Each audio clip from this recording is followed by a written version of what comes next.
Sejam todas bem-vindas, empresárias, empreendedoras, quem não é, mas está me seguindo também, está assistindo. Espero que vocês façam bom uso das lives que eu estou trazendo, muita informação. E para quem não me conhece ainda, eu sou a Ju Araújo, eu sou psicóloga organizacional, trabalho com pequenas empresas desde 2010. E hoje o meu foco, é ficar mais no digital, não tanto no presencial. Então eu trabalho ensinando empresárias de pequena empresa a assumirem as rédeas das suas emoções para destravar o seu negócio em até 3 meses. Sempre eu gosto de explicar um pouquinho por que esse é meu trabalho, porque a maior parte da mulherada não se dá conta que muitas vezes os problemas que elas estão enfrentando dentro da empresa partem a partir de coisas que a gente sente, de coisas que a gente não sabe lidar. Então, são situações que nós não temos ainda competência de lidar, normalmente onde barra a nossa empresa. Então, quando a gente trabalha o nosso lado emocional, a gente aprende a fazer a gestão emocional, porque a gente nunca vai ter um emocional 100%, então sempre vão ter momentos difíceis, vão ter momentos de frustração, vão ter momentos de muita ansiedade, mas isso não pode nos paralisar, tá? E normalmente nos paralisa. Então, hoje o meu trabalho, eu já faço isso há muito tempo, de forma presencial, então hoje o meu trabalho é fazer isso agora de forma online, com mais mulheres pelo Brasil. Eu vou falar sobre um tema que é a minha paixão, assim. Eu amo falar sobre inovação. Por que eu amo esse tema? Primeiro, porque eu sou uma pessoa mais dinâmica, mais inovadora, desde sempre, assim. Eu nunca fui uma pessoa boa de executar sem pensar. Sempre quando eu fazia algo, eu ficava pensando, tá, mas qual é o objetivo disso? E eu ficava pensando se aquela era a melhor maneira de executar algo, tá? Então, esse é um perfil de pessoas que têm esse perfil de uma visão mais sistêmica, Então, eu tenho um perfil um pouco mais inovador. E aí eu tive a possibilidade, graças a Deus, na minha carreira, mesmo sendo psicóloga, eu consegui participar de 2 projetos de inovação em pequena empresa, porque eu trabalho sempre com pequena empresa. E o mais legal disso é que a gente pensa o seguinte, quando a gente ouve sobre inovação, a gente pensa, a inovação não é para mim. Porque a primeira coisa que vem na cabeça das pessoas quando falamos sobre inovação, a gente pensa assim, inovação é algo que é muito caro, é algo que envolve tecnologia, é algo que, enfim, vai demandar muito tempo, vai precisar de um grupo de pesquisa, de desenvolvimento, e aí acaba deixando para lá, achando que inovação não é para pequena empresa. E aí você se engana. Então eu trabalhei mais ou menos uns 4 a 5 anos da minha vida só em projeto de inovação para pequena empresa, tá? Pelo Sebrae, pela Fiesc, aqui na cidade, no meu estado. E eu tive, assim, um aprendizado incrível. E eu fui entender que inovação pode estar nas menores coisas, inclusive por exemplo, a inovação pode ser sem custo. Então, hoje eu vou trazer vários exemplos e vou trazer um cliente meu mesmo, uma cliente que eu atendi, que fez essa inovação e teve muito resultado, tá? Só para não me perder, deixa eu pegar aqui o meu roteirinho. Então, para a gente começar, o que é inovação? O que não é inovação, por exemplo, quem aqui lembra daqueles chapeizinhos que tu bota na cabeça, que vem da China, a gente comprava nos camelô antigamente, e ele era um guarda-chuvinha. Cara, aquilo era o máximo, a pessoa que pensou aquilo foi genial. Aquilo é uma inovação? O que vocês acham? Aquele guarda-chuvinha era o máximo, aquilo tu botava na cabeça e não molhava a cabeça, tu podia sair na chuva. Mas aquilo não era uma inovação. Por que não é uma inovação? Aquilo era uma invenção. Qual é a diferença de invenção para inovação? A inovação só é dita inovação se alguém compra, se isso retorna dinheiro, se o mercado aceita, vamos dizer assim, se aquilo de fato se torna um produto. Tá? Até que isso se torne rentável, ele não é inovação, ele é uma invenção. Quem que lembra do professor Pardal? O professor Pardal, o MacGyver, eles pegavam, sei lá, todas as coisas mais doidas e conseguiam criar algo muito legal, muito genial. Ainda assim, o que é genial não necessariamente é inovação. Inovação tem que trazer um retorno. Inovação tem que ser algo que o mercado olhe, eu quero. Tá?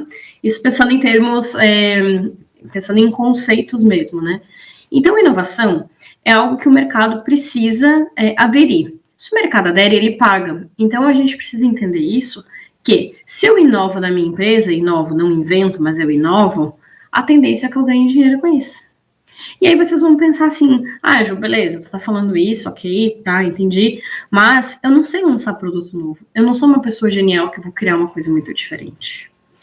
A inovação, aí tem dois tipos de inovação. A gente tem a inovação radical, por exemplo, eu não vou poder pegar aqui meu celular, porque, enfim, né, meu celular eu tô fazendo a live. Mas se vocês olharem o celular de vocês, ele é um smartphone, ele não tem teclas. Ele não tem números para digitar, né? Que nem os celulares de antigamente, até os Blackberries, que na época eram super famosos, eles tinham um tecladinho e um monte de teclinha. O smartphone, quando surge, que foi o Steve Jobs, né, da Apple, que criou, quando ele criou, essa foi uma inovação que a gente chama de disruptiva, foi algo totalmente fora da caixa, assim, ele quebrou paradigmas, quebrou barreiras, ele trouxe algo extremamente novo. Novo e extremamente... que o mercado aderiu tão bem que ele mudou culturalmente o mercado. Eu diria que foi a partir do smartphone que as pessoas ficaram muito mais conectadas à internet, e a partir disso, por exemplo, está se mudando hábitos de consumo, por exemplo, de televisão. As pessoas quase não assistem mais televisão, só no smartphone. E querendo ou não, foi Steve Jobs que trouxe essa tendência. Eu nem sei se ele tinha noção da grandiosidade que ele criou. Aí vocês vão falar, Ju, eu não sou o Steve Jobs, eu não vou conseguir criar. Talvez a gente não seja, talvez a gente não tenha dinheiro, enfim, né? Mas a gente não precisa criar um smartphone para ganhar dinheiro na nossa empresa. Basta que a gente faça alguma mudança e que aquilo traga algo de rentável para a gente. Seja corte de algum custo, seja melhoria de algum processo, seja uma melhoria de atendimento, tá? Então, a inovação, ela não precisa ser assim, grandiosa, disruptiva, que a gente chama de inovação radical. Ela pode ser uma inovação incremental, uma melhoriazinha que a gente faz em algo e que já dá outro valor para aquilo que a gente tem, seja um produto, seja um serviço, enfim, tá? Aí eu queria dar um exemplo, já para a gente começar com os exemplos. Um exemplo bem bobo, assim. Aí na cidade de vocês vai circo? Sabe circo? Quando vai circo na cidade de vocês, quanto que custa o ingresso? Aqui em Tubarão, volta e meia, aparece um circo. Eles são baratinhos, às vezes eles até dão uns ingressos meio de brinde, assim, para as pessoas. E para uma pessoa, e aí como vai a família, e acabam comprando os outros. Então, o valor do ingresso hoje, ele é um valor bem baixo, assim, né? Ele é um ingresso, sei lá, custa R$10, R$15. Teve um até aqui na cidade, que era o Circo das Águas, não sei o que, esse cobrou um pouco mais, R$50. Mas ainda assim, ele não é um ingresso muito caro. O circo, ele não tem tanto valor. Mas vocês já ouviram falar do Circo de Soleil? O Circo de Soleil, o ingresso, com certeza não custa R$10 ou R$15, e nem R$50. Eu não tive ainda a honra de conhecer, porque eu moro no interior, enfim, né, nunca cheguei perto de onde o circo estivesse sendo exibido, mas o Circo de Soleil eu sei que ele é bem caro. Eu chutaria aí uns R$600, assim, que eu soube de pessoas que foram pagar, provavelmente em alguns lugares até mais caro que isso, né. E se eu contar para vocês que o Circo de Soleil era um circo desses itinerantes que passavam na cidade e vendiam o ingresso a R$10? Vocês vão acreditar nisso? E eu não tô mentindo, eu tenho aqui um livro que conta essa história. Ele não tá aqui, mas enfim. O livro se chama... não é a teoria, mas não sei o que é do Oceano Azul. Não é a teoria do Oceano Azul, é alguma coisa do Oceano Azul, eu não vou lembrar de cabeça. E esse livro, na verdade, mostra como as empresas podem inovar e ir para um Oceano Azul. Aí ele faz uma analogia, porque as empresas têm muito concorrente, então elas ficam concorrendo uns com os outros e brigando, e é como se fosse um mar com tubarões e todo mundo fica se mordendo e o mar fica vermelho, né? Então ele ensina como tu vai para o Oceano Azul, o que tu precisa fazer de inovação para nadar em um mar onde não existam outros concorrentes. E ali nesse livro conta a história do Circo de Soleil, e é incrível. O Circo de Soleil, ele era um circo falido, porque na verdade o circo surgiu numa época que não se tinha grandes atrações, entretenimentos, daí muito antigos, sei lá, antes da Primeira Guerra, possivelmente, talvez até antes. Então o circo, ele era a grande atração das cidades, ele era itinerante, aí ele reunia todo mundo, as pessoas se encontravam no circo, era, né, um momento muito legal, então tinha várias coisas para eles fazerem. Conforme, né, as gerações foram mudando, as coisas foram, né, as cidades foram cada vez ficando maiores, com outras atrações, outras distrações, vamos dizer assim, o circo foi perdendo força, o circo já não era mais tão atrativo como era, mas se a gente parar para pensar, o circo não inovou muito. As atrações que tinham antigamente, praticamente são as mesmas que se tem hoje, que hoje nem pode mais, mas eram os bichos, né, palhaço, equilibrista, trapezista, então assim, não mudavam muitas das atrações, eram praticamente as mesmas. E aí o circo foi perdendo público, consequentemente, lei do mercado, né? Lei da oferta e da procura. Então, se eu não tenho uma procura, a minha oferta tende a baixar. Então, o circo começa a cobrar barato. O Circo du Soleil vendo isso, e aí o custo do circo é caro, porque para tentar vender mais, eles contratavam as pessoas mais famosas do circo. Mas por mais famoso que fosse, sei lá, o palhaço Zezinho, né, por mais famoso que fosse, ainda assim as pessoas não conheciam quem eram os atores circenses, né? Então não fazia muita diferença. Mas para o circo, em termos de custo, ter animais era caríssimo, né? Porque aí já tinha que ter toda a legalização, todo um cuidado, jaulas, médico, enfim.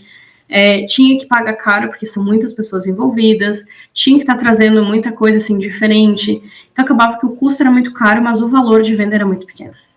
Então eles tinham que vender um volume muito grande para conseguir lucrar, o que não acontecia, porque o circo, enfim, né, competia com o shopping, compete, né, com o shopping, com praças, com cinema, com diversas coisas, com o próprio celular. Então as pessoas já não saem mais de casa para assistir o circo, se não vale a pena. E o Circo du Soleil, sendo, né, antenado, os donos, o que eles pensaram? Se as pessoas não vão mais no circo, o que as pessoas pagam para assistir? Porque, querendo ou não, o circo, ele era como se fosse um espetáculo. Mas as pessoas não deixaram de ir no teatro. E outra coisa que chamou a atenção deles, as pessoas não deixaram de ir para Broadway e não deixaram de ir para Las Vegas para ver os espetáculos de Las Vegas. E pagam caríssimo nisso. E ele começou a entender o que tem nesses lugares que não tem no circo, porque as pessoas deixaram de ir para o circo.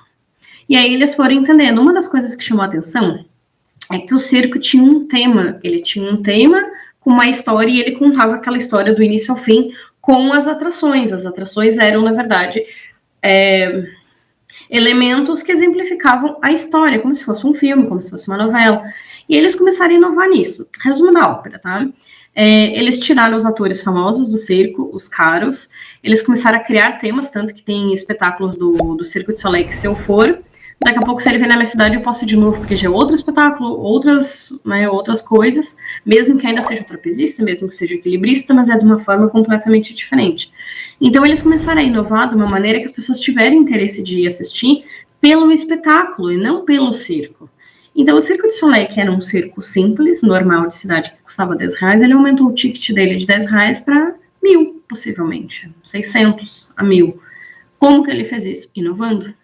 E a inovação não foi uma grande inovação. Claro que hoje, né, tem custo, imagina, fantasia, coreografia, muito treino, mas eles reduziram os custos, porque eles tiraram os animais, eles cortaram as pessoas mais caras, eles começaram a trazer várias outras pessoas e treinar essas pessoas, e aí eles começaram a cobrar mais, né, como era um espetáculo diferente, e não se repetir, eles começaram a cobrar mais. Então, eles reduziram o custo e aumentaram o ticket. A lucratividade foi muito além. Então, esse é um exemplo que uma empresa, entre aspas, pequena, pode se tornar uma baita de uma potência.